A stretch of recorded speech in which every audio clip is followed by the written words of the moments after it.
ഏഴാം മാസം എന്നത് ഗർഭകാലത്തിൻ്റെ നിർണായക ഘട്ടമാണ്. കാരണം കുഞ്ഞ് ജീവിക്കാൻ ആവശ്യമായ ഘടകങ്ങൾ ഇപ്പോഴും വികസിച്ചുകൊണ്ടിരിക്കുകയാണ്. ഏഴാം മാസത്തിൽ കുഞ്ഞിന് സംഭവിക്കുന്ന പ്രധാന മാറ്റങ്ങൾ എന്തൊക്കെയാണ്? നേരത്തെയുള്ള പ്രസവം അഥവാ പ്രീടൈം ലേബർ നടക്കാൻ സാധ്യത കാണിക്കുന്ന ലക്ഷണങ്ങൾ എന്തൊക്കെയാണ്? നേരത്തെയുള്ള പ്രസവ സാധ്യത തടയാനായിട്ട് നമുക്ക് എന്തൊക്കെ ചെയ്യാൻ സാധിക്കും? അതേപോലെ നേരത്തെ ജനിക്കുന്ന കുഞ്ഞുങ്ങൾക്കുണ്ടാകുന്ന അപകട സാധ്യതകൾ എന്തൊക്കെയാണ്? അവ എങ്ങനെ കൈകാര്യം ചെയ്യും?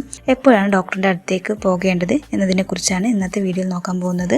പ്രഗ്നൻസി അപ്ഡേറ്റുകൾക്കായി നമ്മുടെ ചാനൽ സബ്സ്ക്രൈബ് ചെയ്യാൻ മറക്കരുത്.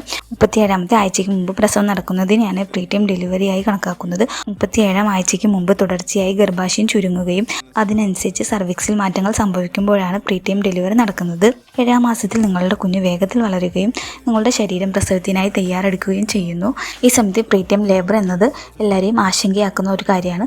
കാരണം ഈ ഘട്ടത്തിൽ ജനിക്കുന്ന കുഞ്ഞുങ്ങളുടെ ശ്വാസകോശം പൂർണ്ണമായി വികസിച്ചിട്ടില്ലാത്തതും ശരീര താപനില നിയന്ത്രിക്കാൻ കഴിയാത്തതുമൂലം നിരവധി വെല്ലുവിളികൾ നേരിടേണ്ടി വരുന്നുണ്ട്. 7 മാസത്തിൽ കുഞ്ഞിൻ്റെ മസ്തിഷ്കവും ശ്വാസകോശവുമാണ് പ്രധാനമായിട്ടും വികസിക്കുന്നത്. കൂടാതെ ഉറക്കം നിയന്ത്രിക്കാനും തുടങ്ങുന്നു. ഈ വികസനം നിർണായകമാണെങ്കിലും ഇപ്പോഴും കുഞ്ഞ് പുറത്ത് ജീവിക്കാൻ പൂർണ്ണമായിട്ട് തയ്യാറായിട്ടില്ല. അതുകൊണ്ട് തന്നെ നേരത്തെയുള്ള പ്രസവ സാധ്യത തടയുകയോ അതിനായിട്ട് തയ്യാറെടുക്കുകയോ ചെയ്യേണ്ടത് അത്യാവശ്യമാണ്. 7 മാസം എന്നത് 28 ആഴ്ച മുതൽ 31 ആഴ്ച വരെയാണ് കണക്കാക്കുന്നത്.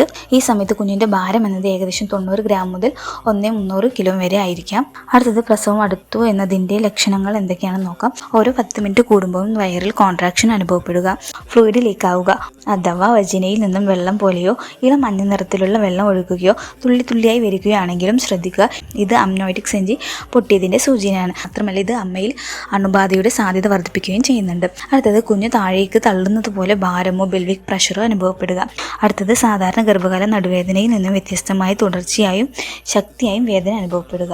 അടുത്തത് സ്പോട്ടിങ് അല്ലെങ്കിൽ രക്തസ്രാവം ഉണ്ടാവുക. അടുത്തത് വയറുവേദന അല്ലെങ്കിൽ വയറുമുറുക്കം അഥവാ മെൻസസ് ആവുമ്പോൾ ഉണ്ടാകുന്ന വേദന അനുഭവപ്പെടുകയോ ഒപ്പം വയറ് കട്ടിയായതുപോലെ തോന്നുകയോ ചെയ്യുക. ഇത്തരം ലക്ഷണങ്ങൾ കണ്ടാൽ ഉടനെ ഡോക്ടറെ കാണിക്കുക. ഇനി നേരത്തെയുള്ള പ്രസവ സാധ്യത തടയുന്നതിനായിട്ട് നമുക്ക് ചെയ്യാൻ പറ്റുന്നത് ധാരാളം വെള്ളം കുടിക്കുക. കാരണം വെള്ളത്തിൻ്റെ കുറവ് കോൺട്രാക്ഷൻ ഉണ്ടാക്കാൻ സാധ്യതയുണ്ട്. അടുത്തത് ഭാരമേറിയ ജോലികളോ കുറേ നേരം നിൽക്കുകയോ ഇരിക്കുകയോ ചെയ്യുന്നതായിട്ടുള്ള ജോലികളും ഒഴിവാക്കുക. മാനസിക സമ്മർദ്ദം കുറയ്ക്കുക. അതിനായിട്ട് നല്ല രീതിയിൽ ശ്വാസം എടുത്ത് വിടുക അല്ലെങ്കിൽ ഗർഭകാല യോഗ ചെയ്യുക. കൂടാതെ നല്ല രീതിയിൽ വിശ്രമിക്കുക. അടുത്തത് എല്ലാ മാസവും കറക്റ്റായിട്ട് ചെക്കപ്പിന് പോവുക. ഇത് നിങ്ങളുടെ ഗർഭാശയത്തിലെ മാറ്റങ്ങൾ, അണുബാധകൾ എന്നിവയൊക്കെ നേരത്തെ കണ്ടെത്താൻ സഹായിക്കും. അതോടൊപ്പം മുൻപ് നേരത്തെയുള്ള പ്രസവ ചരിത്രം ഉണ്ടെങ്കിൽ ഡോക്ടറിൻ്റെ നിർദ്ദേശപ്രകാരം മരുന്നുകളോ മറ്റു ചികിത്സാ നടപടികളോ എടുക്കുക. ഇവയൊക്കെ നിങ്ങളെ പ്രീടൈം ഡെലിവറി നടക്കുന്നതിനെ തടയാൻ സഹായിക്കും. ഇനി പ്രധാനമായിട്ടും ശ്രദ്ധിക്കേണ്ടത് ഈ ഘട്ടത്തിൽ ജനിക്കുന്ന കുഞ്ഞുങ്ങളെ തീവ്രമായ ചികിത്സയ്ക്ക് വിധേയമാക്കേണ്ടി വരും. മാത്രമല്ല ശ്വാസകോശ വാതകങ്ങൾ നൽകേണ്ടി വരും. അതുകൊണ്ട് തന്നെ ഇതുപോലുള്ള ഘട്ടങ്ങളിൽ പ്രസവം വൈകിപ്പിക്കാനോ അതിൻ്റെ ആഘാതം കുറയ്ക്കുന്നതിനായിട്ട് ചില നടപടികൾ എടുക്കേണ്ടിയിരിക്കുന്നു. അതിനായി കോൺട്രാക്ഷൻ നിർത്താനോ അതിൻ്റെ വേഗത കുറയ്ക്കാനോ സഹായിക്കുന്ന മരുന്നുകൾ നൽകും. അടുത്തത് കുഞ്ഞിൻ്റെ ശ്വാസകോശ വികസനം വേഗത്തിലാക്കുന്നതിനുള്ള മരുന്നുകളോ മറ്റ് ഇഞ്ചക്ഷനുകളോ നൽകുന്നതായിരിക്കും. അമ്നോയിറ്റിക് സെഞ്ചി പൊട്ടിയാൽ അമ്മയ്ക്ക് അണുബാധ ഉണ്ടാകാനുള്ള സാധ്യത കൂടുതലാണ്. അത് തടയുന്നതിനായിട്ട് ആൻറ്റിബയോട്ടിക് മരുന്നുകളും നൽകും.